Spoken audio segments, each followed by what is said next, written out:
দায়িত্ব গ্রহণের পর চট্টগ্রামে প্রথমবারের মতন আসলেন অন্তর্বর্তীকালীন সরকারের প্রধান উপদেষ্টা ডক্টর মোহাম্মদ ইউনূস।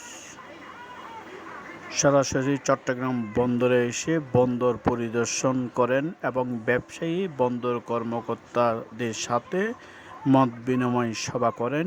এরপর চট্টগ্রামের যে সার্কিট হাউসে এসে জলাবদ্ধতা উন্নয়ন প্রকল্প নিয়ে কর্মকর্তা এবং সংশ্লিষ্ট সকলের সাথে কথা বলেন।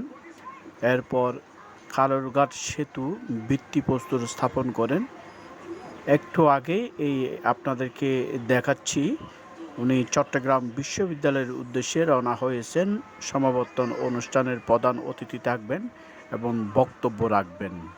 তো চট্টগ্রামে নিরাপত্তার চাদরে ঢেকে রাখা হয়েছে। এই মুহূর্তে চট্টগ্রাম বিশ্ববিদ্যালয়ের উদ্দেশ্যে রওনা হয়েছেন। এরপর তার নিজ বাড়িতে যাবেন, এলাকাবাসীর সাথে কৌশল বিনিময় করবেন। এরপর দাদির কবর জিয়ারত করবেন। সন্ধ্যায় ঢাকার উদ্দেশ্যে রওনা হবেন।